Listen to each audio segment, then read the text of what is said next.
Hello! Welcome back to yet another episode of Classic Model Trains. I'm Ron. This is Brad.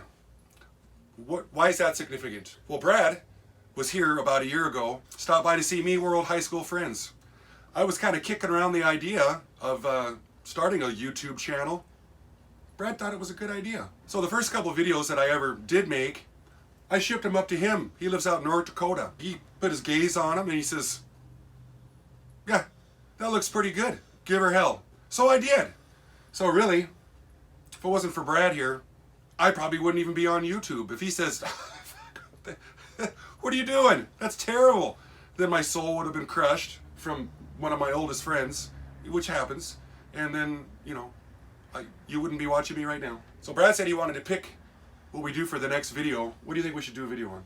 How about you do a video on this Mehano SD-40? Sounds like a great idea. And that didn't sound like it was acted out at all or nothing, huh? Well, Brad had to head eastbound out to North Dakota this morning, so he left me here to finish off this video. So we're going to do the Mehano. Mehano, it's got kind of interesting history in making model trains. It was founded in 1952 as Mehano Tanika.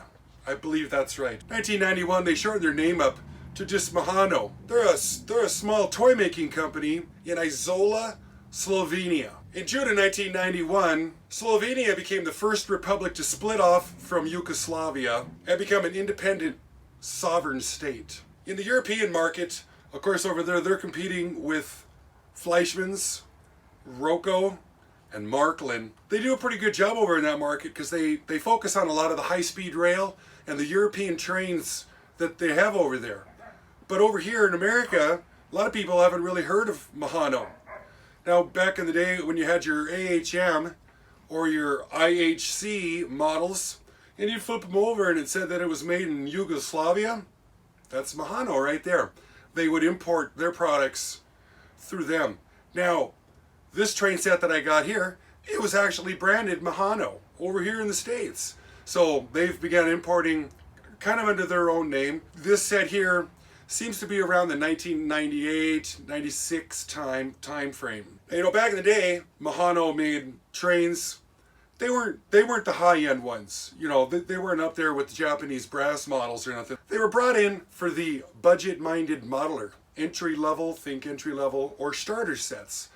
Of course, since they've gone up and they've made a lot better, they're a little higher quality as time goes by, like a lot of things do in model railroading manufacturers. Here's an interesting fact though. Tyco, 1991, 1992. They were getting out of the train world. They were using Mehano models in Tyco sets.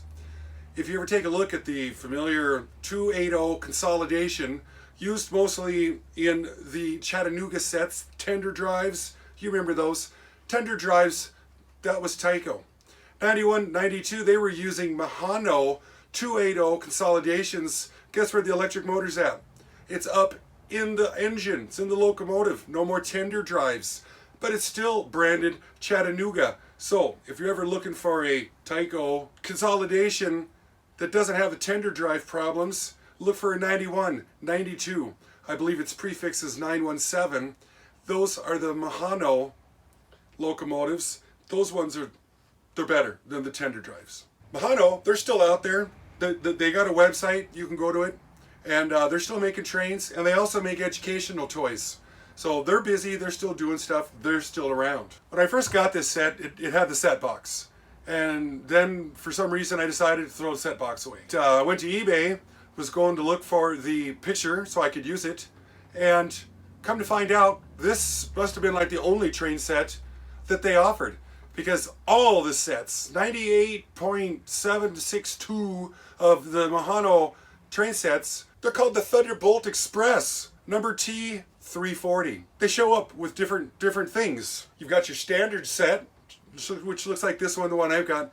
There's a Coca-Cola branded set. There's a Jolly Green Giant branded set. And there's also a Sweetheart Hostess set. Them damn food companies, they got their billboarding all of our dang model trains from back in the day. It's just unbelievable. Now this Thunderbolt Express, this includes the General Motors EMD SD-40 in a very poorly executed Santa Fe yellow freight bonnet scheme, when we all know that the true freight bonnet scheme should look like this. So the big question is, how can you identify the SD-40s from the SD-40-2s? It's quite simple. Let me show you. The best way you can tell from half a mile to a mile away is if you look at it, and if the rear truck is sticking out past the rear of the long hood, that's a 2. If the truck in the end of the long hood is kind of flush with each other, straight up and down, perpendicular, that's a 40. But most of the 40s, they've all been converted over to -2s right now. But in the model world, you know, if you want to know what a 40 is or a -2, that's how you tell. Now this locomotive right here, you still can't tell because the rear axle is a little bit farther out than the end of the long hood, but not like it's, you know, so I still don't know if this is a -2 or just a standard 40. Enough of me yammering on. Let's take this body off. Let's get inside this thing. Let's root around a little bit, see how it works, see how it's put together, see what kind of quality it's got. I never got into one of these before. I see 2 screws here and I see 2 screws up underneath these trucks. Oh, we'll just start here with the weight. Once you get the weight screws out of here and the 2 screws up there, you take your weight and slide it backwards some. Oh, and it comes right off there. And then the body, it comes right off too. Huh. God, there's not much to that. Light little bugger. Look at this though. Is this prototypical width? Sure looks like it, don't it? Unlike the blue boxes back in the day, they were a lot wider to fit that motor. This one fits in there quite nice. It's got a light bar in here to reflect down to the lighted number boards. Oh, it's got really nice cab windshields. Lights up here for the lighted number boards. Man, oh man, that is a nice body for sure. Getting into this now. I noticed that this wheel here is free spinning. This one's not. So this is only, even though it's got 6 wheels, only 4 are driving. Let's take it over to the track and see how it runs. Yeah, that's about what I expected, sure. Dirty wheels, dirty pickups. It needs a cleaning. Oh, goodness. I can see these little clips right here holding the trucks in.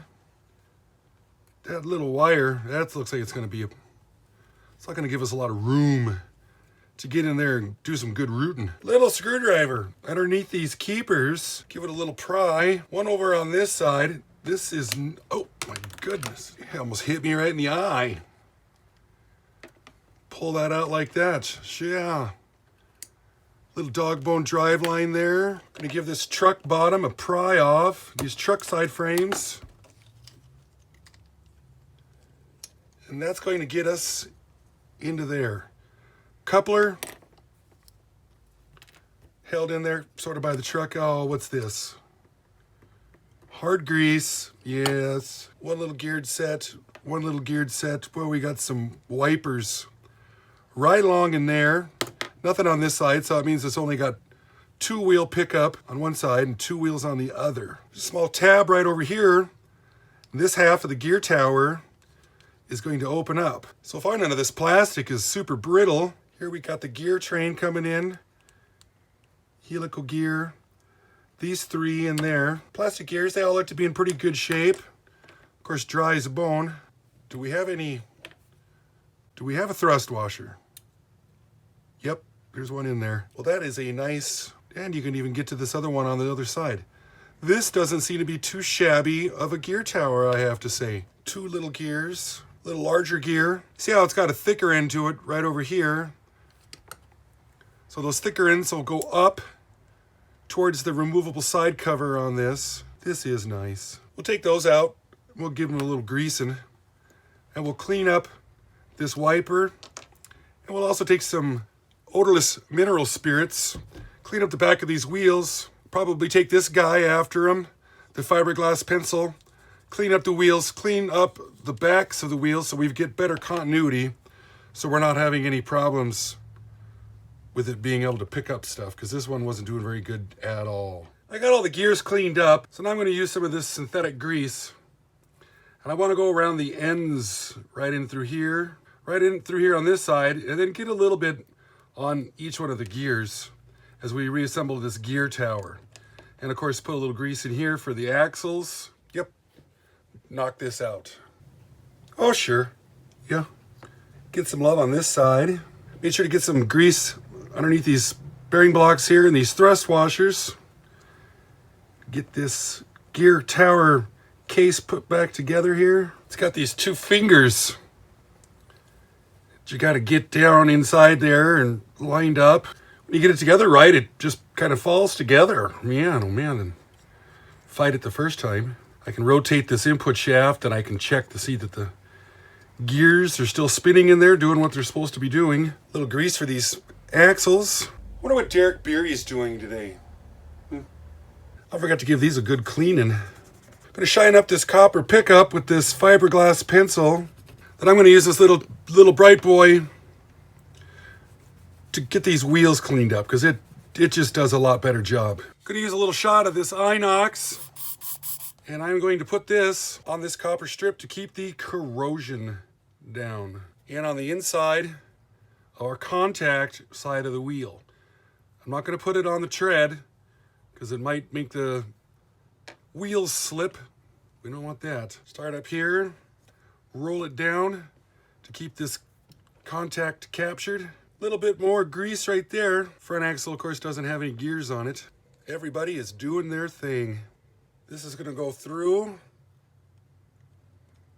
like this. Then we're going to hang our coupler, snap it together. Oh, and that tower has been serviced. Sounds like the squirrels are back. The dog's out there having a kitty.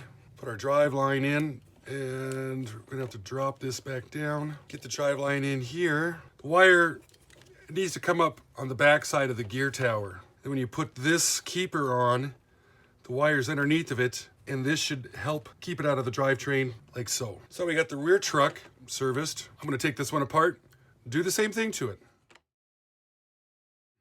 Now that we got the trucks back in it, I'm going to give this armature just a little taste up here. I want to give these U-joints just a little taste. Oh, sure. Yeah, let's see how she does on the track. Let's see if the old girl's going to... Oh, there we go. Oh. That's quite a bit quieter. Hasn't stalled out. Not a real power hungry. I'm surprised it's taken half an amp. A little noisier in the reverse. A little noisy. What kind of creep can we get out of it? It doesn't want to creep.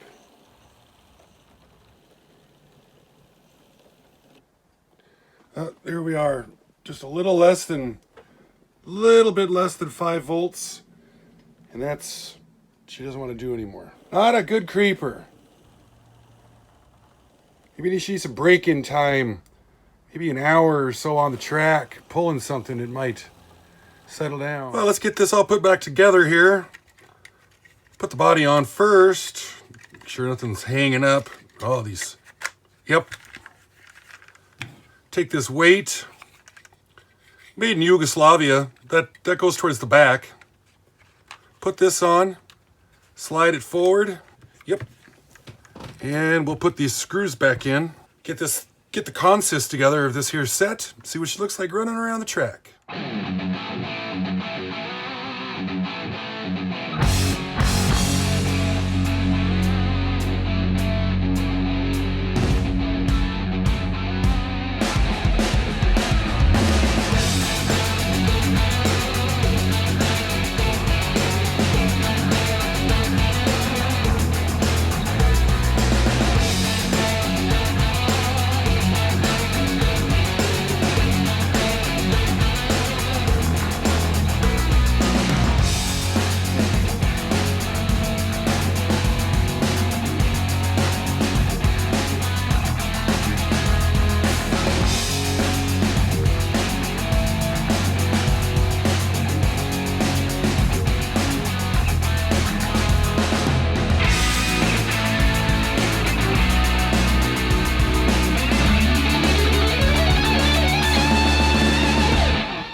came out really nice.